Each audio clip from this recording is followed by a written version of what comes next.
జూబ్లీహిల్స్ ఎన్నికల నేపథ్యంలో గెలుపే లక్ష్యంగా కాంగ్రెస్ పార్టీ పాదయాత్రకు ప్రణాళికలు రచిస్తోంది. పీసీసీ అధ్యక్షుడు మహేష్ కుమార్ గౌడ్, అభ్యర్థి నవీన్ యాదవ్తో పాటు మంత్రులు, ఎమ్మెల్యేలు ఈ పాదయాత్రలో పాల్గొంటారు. పాదయాత్రతో పాటు డోర్ టు డోర్ క్యాంపెయినింగ్ నిర్వహించి తమ ప్రభుత్వం చేస్తున్న అభివృద్ధి పనులను జూబ్లీహిల్స్ ప్రజల్లోకి బలంగా తీసుకువెళ్లాలని కాంగ్రెస్ నిర్ణయించింది.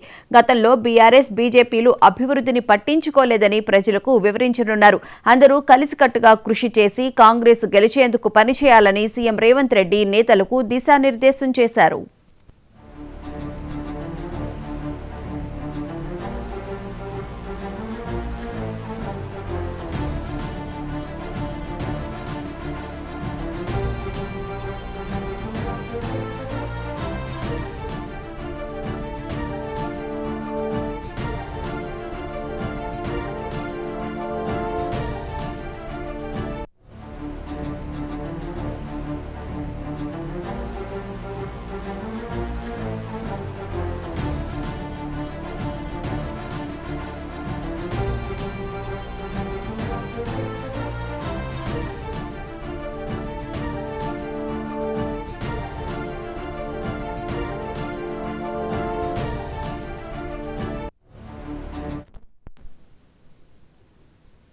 జూబ్లీహిల్స్ ఉప ఎన్నిక నేపథ్యంలో గెలుపే లక్ష్యంగా కాంగ్రెస్ పార్టీ పాదయాత్రకు స్వీకారం చుట్టనుంది. ఇదే అంశానికి సంబంధించిన పూర్తి వివరాలను మా ప్రతినిధి శ్రీనివాస్ లైవ్ లో అందిస్తారు. శ్రీనివాస్, చెప్పండి, పాదయాత్ర ఎప్పటి నుంచి ప్రారంభించే అవకాశం కనిపిస్తోంది?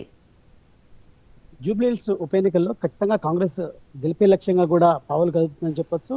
ఈ నేపథ్యంలో కూడా ఇప్పటికే అభ్యర్థిని కూడా నవీన్ కుమార్ యాదవ్ని హైకమాండ్ ప్రకటించింది. అదేవిధంగా ఖచ్చితంగా ఇప్పుడు ఇన్ని రోజులు అభ్యర్థి ప్రకటన లేని నేపథ్యంలో కూడా ప్రచారంలో కొంచెం వెనుకబడిందని చెప్పొచ్చు. కాంగ్రెస్ కంటే బీఆర్ఎస్ అభ్యర్థి ప్రచారంలో డోర్ టు డోర్ క్యాంపెయిన్ చేస్తూ ముందులో ఉన్నారు. సో అభ్యర్థిని ప్రకటించిన తర్వాత ప్రచారంలో దూకుడు పెంచే విధంగా కూడా కాంగ్రెస్ కసరత్తు చేస్తుంది. ఈ నేపథ్యంలోనే పీసీసీ అధ్యక్షుడు మహేష్ కుమార్ గౌడ్తో పాటు CM Revanth Reddy, in charge Meenakshi Natarajan zoom meeting ఏర్పాటు చేసి నేతలకు దిశానిర్దేశం చేశారు. ఇప్పటికే ఆ నియోజకవర్గానికి సంబంధించిన 3 మంత్రులను ఇన్ఛార్జిని అంటే ఈ ఎన్నికలకు సంబంధించి ఆ ఇన్ఛార్జీలుగా నియమించారు. పొన్నం ప్రభాకర్, అదేవిధంగా వివేక్ వెంకటస్వామితో పాటు తుమ్మల నాగేశ్వరరావు 3 మంత్రులు ఇన్ఛార్జిగా ఉన్న నేపథ్యంలో కూడా కార్పొరేషన్ చైర్మన్లను కూడా ఇక్కడ 18 మందిని ఇక్కడ కమిటీ మెంబర్లుగా అంటే కోఆర్డినేషన్ కోసం వేసిన పరిస్థితి కనిపిస్తుంది. సో మరొక దూకుడుగా పెంచి ప్రచారంలో ముందుకు దూసుకుపోవాలని భావిస్తున్న నేపథ్యంలో కూడా పాదయాత్ర చేయాలి అని కూడా కాంగ్రెస్ భావిస్తుంది. ఈ క్రమంలో కూడా పిసిసి అధ్యక్షుడు మహేష్ కుమార్ గౌడ్కు ఇటు సీఎం రేవంత్ రెడ్డి దిశానిర్దేశం చేశారు. అంటే పాదయాత్ర ద్వారా డోర్ టు డోర్ ఆ నియోజకవర్గంలోని అన్ని వార్డులలో తిరుగుతూ కూడా డోర్ టు డోర్ ఇటు అభ్యర్థి నవీన్ కుమార్ యాదవ్తో కలిసి పిసిసి అధ్యక్షుడు మహేష్ కుమార్ గౌడ్, అక్కడ ఇన్ఛార్జిగా మంత్రులు ఉన్నటువంటి మంత్రులు, ఈ కార్పొరేషన్ చైర్మన్లు అందరూ డోర్ టు డోర్ నిత్యం ప్రజల్లో ఉండాలి. ఎన్నికల వరకు కూడా ఖచ్చితంగా ప్రజల్లో ఉండి ప్రభుత్వం చేపడుతున్నటువంటి సంక్షేమ కార్యక్రమాలని అక్కడ ప్రజలకు వివరించి డోర్ టు డోర్ క్యాంపెయిన్ ద్వారా ప్రజలకు వివరించే ప్రయత్నం చేయాలి. అదేవిధంగా ఎన్నేళ్ళు అంటే అక్కడ జూబ్లీహిల్స్ 2 దఫాలుగా బీఆర్ఎస్ అధికారంలో ఎమ్మెల్యేనే ఉన్న పరిస్థితి ఉంది. సో ఈ క్రమంలో కూడా ఇక్కడ జూబ్లీహిల్స్ లో ఇప్పటికి 2 సార్లు బీఆర్ఎస్ గెలిచినప్పటికి కూడా అక్కడ ఎలాంటి అధికార కార్యక్రమాలు చేపట్టలేదు, అభివృద్ధి సంక్షేమ కార్యక్రమాలు చేపట్టలేదు. అదేవిధంగా బస్సులు అట్లే ఉన్నాయి. అదేవిధంగా ఇటు నాలాల పరిస్థితి అట్లే ఉంది.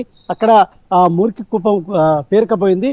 కాబట్టి కాంగ్రెస్ అధికారంలోకి వచ్చిన తర్వాత తెలంగాణ వ్యాప్తంగా 6 గ్యారంటీలతో అమలుతో పాటు అన్ని సంక్షేమ అభివృద్ధి కార్యక్రమాలు చేపడుతున్నాం. కాబట్టి అక్కడ నియోజకవర్గంలో కూడా గెలిస్తే కాంగ్రెస్ ఖచ్చితంగా ఆ నియోజకవర్గాన్ని అన్ని విధాలుగా అభివృద్ధి చేస్తామనే విధంగా ప్రజల్లోకి ప్రచారం తీసుకుపోవాలని సీఎం రేవంత్ రెడ్డి ఇటు దిశానిర్దేశం చేసిన నేపథ్యంలో కూడా క్రమంగా పాదయాత్ర ద్వారా ప్రజల్లోకి వెళ్ళాలని కూడా భావిస్తుంది.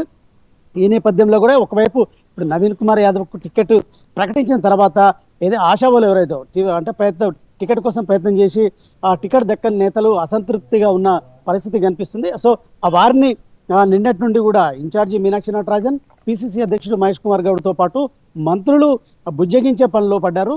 నిన్న నవీన్ ఏదైతే అంజన్ కుమార్ యాదవ్ ఇంటికి వెళ్ళి ఆయన్ని కూడా బుజ్జగించారు. అదేవిధంగా కాంగ్రెస్ గెలుపు కృషి చేయాలంటూ కూడా ఆయన అంటే చెప్పిన పరిస్థితి ఆయనకు చెప్పారు. అదేవిధంగా భవిష్యత్తులో మంచి అవకాశాలు ఉంటాయంటూ కూడా మీనాక్షి నటరాజన్ ఆయన్ని భుజగించి సద్దుమణిగించే పరిస్థితి ఉంది. సో అదేవిధంగా మరొక నేత సిఎన్ రెడ్డి కూడా టికెట్ కోసం ఆశించారు. ఆయన కూడా రేమత్ నగర్ కార్పొరేటర్గా ఉన్నారు.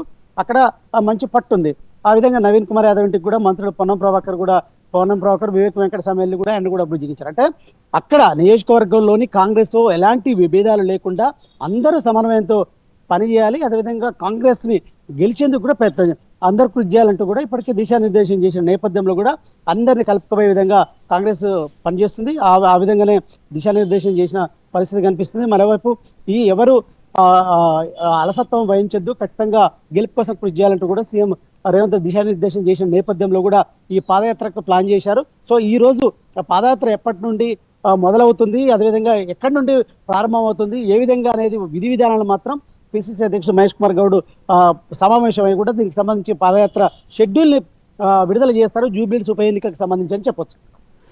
అయితే శ్రీనివాస్, ప్రధానంగా చూసుకుంటే కంటోన్మెంట్ ఏరియాలో ఉప ఎన్నిక సందర్భంగా ఏ విధంగా అయితే గెలిచారో ఇప్పుడు జూబ్లీహిల్స్ ఉప ఎన్నిక సందర్భంగా కూడా అలానే గెలిచి తీరాలి అని చెప్పి కాంగ్రెస్ ముందుకు వెళ్తున్నట్లుగా కూడా కనిపిస్తుంది. ఆ విధంగానే తమ యాక్షన్ ప్లాన్ రూపొందించుకుని ప్రజల్లోకి వెళ్తున్న నేపథ్యం కూడా కనిపిస్తూ ఉంది కదా. కంటోన్మెంట్ ఉప ఎన్నికల్లో కూడా కాంగ్రెస్ అంటే వ్యూహాలు రచించింది. ఎందుకంటే అక్కడ కంటోన్మెంట్ ఉప ఎన్నికలకు బీఆర్ఎస్ కు అది కంచుకోట లాగా ఆ నియోజకవర్గం ఉంది. ఎందుకంటే ఆ గతంలో కూడా సాయన్న గెలిచారు, అంటే ఆయన గతంలో టీడీపీలో ఉన్నప్పుడు గెలిచారు, అదేవిధంగా బీఆర్ఎస్ లోకి వచ్చిన తర్వాత కూడా గెలిచారు. ఆయన మరణానంతరం ఆయన కూతురికి కూడా టికెట్ ఇస్తే లాసెన్ కూడా బీఆర్ఎస్ నుండి గెలిచింది. ఆ రోడ్డు ఆమె ప్రమాదంలో చనిపోయిన తర్వాత మళ్ళీ ఆ ఉప ఎన్నిక వచ్చిన నేపథ్యంలో కూడా అక్కడ కాంగ్రెస్ వ్యూహాత్మకంగా అడుగులు వేసి కాంగ్రెస్ అక్కడ గెలిచింది. అంటే కాంగ్రెస్ అధికారంలోకి వచ్చిన తర్వాత ఉప ఎన్నిక వచ్చింది. సో అక్కడ కాంగ్రెస్ గెలిచింది. సో ఈ నేపథ్యంలో మరొకసారి జూబ్లీహిల్స్, ఇదంతా హైదరాబాద్లే కాబట్టి జూబ్లీహిల్స్ లో కూడా ఉప ఎన్నిక వచ్చిన క్రమంలో కూడా కంటోన్మెంట్ ఎన్నికల్లో అమలు చేసినటువంటి వ్యూహాత్మక ఎత్తుగడలు కావచ్చు, అదేవిధంగా అడుగులు కావచ్చు, ఖచ్చితంగా జూబ్లీహిల్స్ అమలు చేసి గెలవాలని ప్రయత్నం చేస్తున్నారు. ఆ క్రమంలో కూడా కంటోన్మెంట్ లో ఎవరైతే ఎన్నికల కాంగ్రెస్ లో గెలుపు కోసం ప్రయత్నం చేశారో వారందరి ఎక్స్పీరియన్స్ ని జూబ్లీహిల్స్ లో ఉపయోగించుకొని జూబ్లీహిల్స్ లో కూడా ఖచ్చితంగా గెలిచే విధంగా కూడా వ్యూహాలు రచించాలంటూ కూడా సీఎం రేవంత్ రెడ్డి ఎప్పటికప్పుడు దిశానిర్దేశం నేతలకు చేస్తున్నారు. ఇంకోవైపు ఏదైతే సీఎం రేవంత్ రెడ్డి దానికి సంబంధించిన సర్వే రిపోర్ట్ ను కూడా తెప్పించుకుంటున్నారు. ఏ నియోజకవర్గంలోని ఎక్కడ ఏ వార్డులో ఏ సెగ్మెంట్ లో ఏ ఏరియాలో వీక్ గా ఉంది, ఎక్కడ బలంగా ఉంది, సో వీక్ గా ఉన్న ఆ ఏరియాలో ఏ విధంగా ముందుకు వెళ్ళాలి, ఏ విధంగా సమన్వయం చేసుకుంటూ ముందుకు వెళ్ళాలనే అంశాలపై కూడా ఆయన క్షుణ్ణంగా ఎప్పటికప్పుడు పరిశీలిస్తూ ఆయన నేతలకు ఎప్పటికప్పుడు దిశానిర్దేశం చేస్తున్నారు. ఎందుకంటే సీఎం రేవంత్ రెడ్డి నివాసం కూడా జూబ్లీహిల్స్ లో ఉంది కాబట్టి ఆయనకు అన్ని విషయాలు ఆ నియోజకవర్గ పరిధిలోని అవగాహన ఉంది కాబట్టి అవగాహన ఉందని చెప్పొచ్చు. ఆ క్రమంలో కూడా ఎప్పటికప్పుడు ఆయన ఆ రిపోర్ట్ ఆధారంగా కూడా నేతలకు సమన్వయం చేస్తూ దిశానిర్దేశం చేసుకునే విధంగా కూడా పిసిసి అధ్యక్షుడు మహేష్ కుమార్ గౌడ్కు రేవంత్ రెడ్డి అయితే సూచనలు సలహాలు ఇస్తున్నారని చెప్పొచ్చు. అయితే శ్రీనివాస్, ప్రధానంగా చూసుకుంటే మాగంటి గోపీనాథ్ అక్కడ కంటిన్యూగా 2014 నుంచి గెలుస్తూ వస్తూ ఉన్నారు. అయితే 2014లో కూడా ఈ నవీన్ కుమార్ యాదవ్ మాగంటి గోపీనాథ్కి మధ్య జరిగిన పోటీలో కేవలం 9,000 ఓట్ల మెజారిటీతోనే ఓడిపోవడం జరిగింది. అప్పుడు ఎంఐఎం నుంచి కూడా పోటీ చేశారు.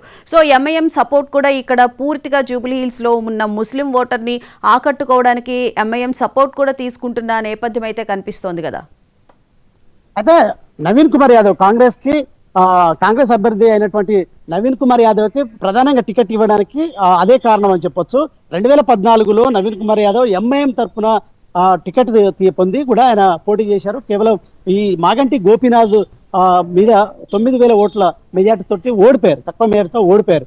అదేవిధంగా 2018 ఎన్నికల్లో కూడా ఏదైతే ఎంఐఎం టికెట్ ఇవ్వకపోవడంతో కూడా ఇండిపెండెంట్ గా పోటీ చేసి అక్కడ ఆయన ఓడిపోవడం జరిగింది. అంటే 2 సార్లు అక్కడ నియోజకవర్గంలో ఓడిపోయినా సరే ఆయన నియోజకవర్గంలో అవి ఎప్పుడు ప్రజలకు అందుబాటులో ఉంటూ వారి ఇబ్బందులను తీర్చడంతో పాటు అనేక సంక్షేమ కార్యక్రమాలు చేస్తున్నారు. సో ఈ క్రమంలో కూడా దీనికి సంబంధించి ఆయనకు బలంగా అక్కడ బలమైన వర్గం ఉంది, అదేవిధంగా ఆయనకు నియోజకవర్గంలో పట్టుంది అనే ఉద్దేశంతో కూడా కాంగ్రెస్ హైకమాండ్ ఆయనకు టికెట్ ఇచ్చింది. అయితే 2023 ఎన్నికల ముందు ఆయన కాంగ్రెస్ పార్టీలో చేరి అప్పటి నుంచి కూడా సేవా కార్యక్రమాలు చేస్తున్నారు. ఆయనకు ఒక సపరేట్ ఒక స్వచ్ఛంద సంస్థ ఉంది, ఆ సంస్థ ద్వారా కూడా ఆయన సేవా కార్యక్రమాలు చేయడంతో పాటు ఇటు కాంగ్రెస్ లో యాక్టివ్గా ఉన్న పరిస్థితి. ఈ క్రమంలో కూడా అక్కడ ఖచ్చితంగా గెలవాలని ఉంది కాంగ్రెస్ భావిస్తుంది కాబట్టి, ఎందుకంటే కంటోన్మెంట్ లో గెలిచింది, అదేవిధంగా ఇటు జూబ్లీహిల్స్ లో గెలవాలని కూడా. ఎందుకంటే జూబ్లీహిల్స్ ఉప ఎన్నిక అనేది ఇప్పుడు అన్ని రాజకీయ పార్టీలకు ఏదైతే ఈ ఛాలెంజ్, ఎందుకంటే ఆ ఉప ఎన్నిక ఇప్పుడు గ్రేటర్ మీద పడుతుంది, స్థానిక సంస్థల ఎన్నికల మీద కూడా ఆ ఉప ఎన్నిక ప్రభావం పడుతుంది. కాబట్టి ఖచ్చితంగా అధికార పార్టీ గెలిచి గ్రేటర్ లో కూడా పట్టు సాధించాలి. ఎందుకంటే వచ్చే గ్రేటర్ ఎన్నికల్లో కూడా మేయర్ సీటు గెలవాలని కూడా కాంగ్రెస్ వ్యూహాత్మకంగా అడుగులు వేస్తుంది. కాబట్టి ఖచ్చితంగా గెలవాలని భావిస్తుంది. ఈ క్రమంలో కూడా బీజేపీ ఆ విధంగానే ముందుకెళ్తుంది. బీఆర్ఎస్ కూడా సిట్టింగ్ స్థానాన్ని కాపాడుకోవడం కోసం కూడా శతవిధాలుగా ప్రయత్నం చేస్తుంది. ఇప్పటికే మాగంటి గోపీనాథ్ సతీమణి ఆ సునీత కూడా ప్రచారం చేస్తుంది. ఆమె తరపున కూడా బీఆర్ఎస్ నేతలు కూడా విస్తృతంగా ప్రచారం చేస్తూ ముందుకు పోతున్న పరిస్థితి. సో ఈ రకంగా కూడా అన్ని విధాలుగా ప్రచారంలో దూకుడు ఈ పార్టీల అంటే బీఆర్ఎస్ కు అదేవిధంగా బీజేపీకి ఇంకా టికెట్ కేటాయించలేదు. సో ఖచ్చితంగా కాంగ్రెస్ అభ్యర్థి విషయంలో కూడా ప్రచారంలో దూకుడుగా పెంచి ఖచ్చితంగా గెలిచే విధంగా కూడా వ్యూహాత్మకంగా కాంగ్రెస్ అడుగులు వేస్తుంది. ఆ క్రమంలో కూడా సీఎం రేవంత్ రెడ్డి నేతలకు దిశానిర్దేశం చేస్తున్నారని చెప్పొచ్చు. Right, thank you Srinivas.